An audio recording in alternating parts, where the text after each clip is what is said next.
वाराणसी में एक बहुत लालची व्यापारी रहता था, जो अत्यधिक धनी था। जब भी वह कोई वस्तु खाने को देखता, तो उसे बिना चखे नहीं रह पाता था। दही चावल, दधिभक्त, उसका विशेष प्रिय भोजन था। व्यापार के सिलसिले में उसे एक बार दूर देश की यात्रा पर जाना था। उसने अपने परिवार को सख्त हिदायत दी कि उसकी अनुपस्थिति में मठों में रहने वाले भिक्षुओं को दान दक्षिणा न दें। दो बोधिसत्व का दान और शाप। व्यापारी का पुत्र, जो बोधिसत्व थे, अत्यंत दानी और दयालु था।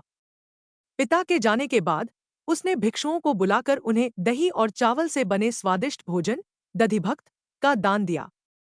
जब भिक्षु संतुष्ट होकर लौट रहे थे, तो व्यापारी का लालची पुत्रवधू, बहू, खिड़की से बाहर देख रही थी।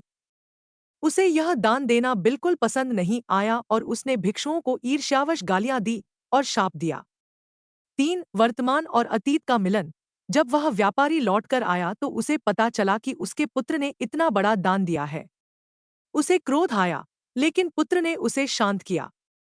जब वह पुत्रवधू के पास गया, तो उसने अपनी सफलता का रहस्य जानने की इच्छा व्यक्त की। 4 पुत्रवधू का विनाशकारी विचार। पुत्रवधू ने सोचा कि चूंकि मैंने भिक्षुओं को शाप दिया था, तो संभव है कि इस दधिभक्त दान के कारण ही मेरे ससुर का व्यापार सफल हुआ हो।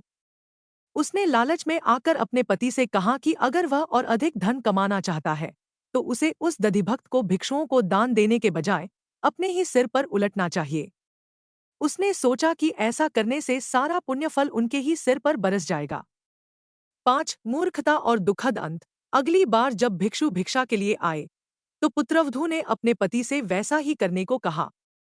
व्यापारी ने उस दही चावल को भिक्षुओं को देने के बजाय उनकी ओर पीट करके अपने सिर पर ही उड़ेल लिया। इस मूर्खतापूर्ण कार्य से उसका सारा व्यापार नष्ट हो गया। वह निर्धन हो गया और उसे सामाजिक अपमान का सामना करना पड़ा। नैतिक शिक्षा, सीख। इस कथा की मुख्य शिक्षा यह है कि अज्ञानता और लालच व्यक्ति को विनाश की ओर ले जाते हैं। पात्र को दान देने का सही तरीका जानना चाहिए और लालची होकर किसी दान के पुण्य फल को अपने ऊपर लेने का प्रयास नहीं करना चाहिए।